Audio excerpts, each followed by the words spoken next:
Welcome to both of you. Diana, what are the headlines? The average rate on the popular 30-year fixed just hit 7.72%. That, according to Mortgage News Daily. Mortgage rates follow loosely the yield on the 10-year Treasury, which, as Kelly said, has been climbing this week on strong economic data.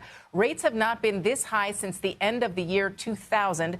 It's all thanks to stronger data than expected to start October. Today, the JOLTS report is pushing yields higher. Higher rates have crushed affordability, hitting both the new and existing home sales markets.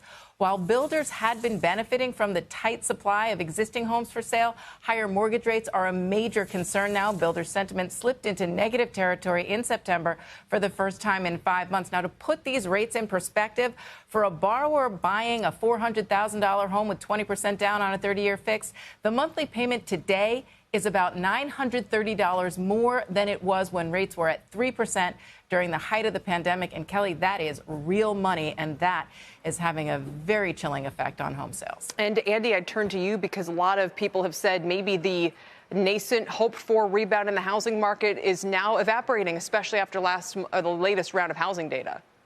Yeah, I mean, when you look at the latest housing data, it was red hot coming into August. We hit a fourth consecutive record high. We're 2.5% above last year.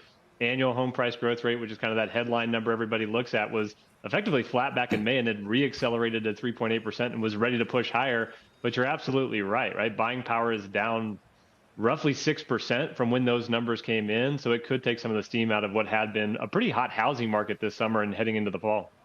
So when we say take the steam off, Andy, so far the market's been kind of frozen. If anything, the Fed's hikes have been pro-cyclical, where inventories shrunk. The prices have stabilized and started to rise. Do you throw that out the window now? A little bit, right? I mean, absolutely. When you look at the demand side, it's affecting it as you would expect. Demand has hit kind of its lowest point during the pandemic over the last 3 weeks. Certainly kind of constraining the market and affordability at its lowest level in 40 years. At the same time, that same lever, that same interest rate lever that's driving down demand, as you just mentioned, is pulling down supply.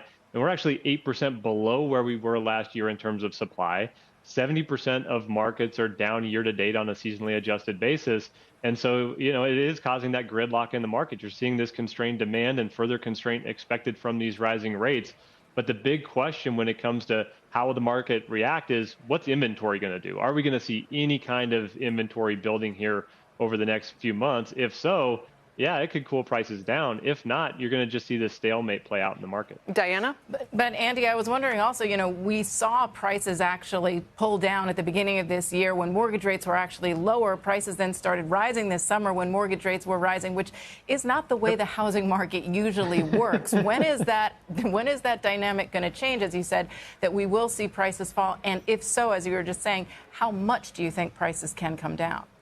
I mean, there's the potential to be a lot. I just don't think we'll see it. And again, it comes back to inventory, right? So if you look at home affordability itself and what it would take to normalize the market today, it's a 35% correction in price or a 4% decline in rates or a 55% growth in income. Some combination of those. Those are massive movements that we're talking about.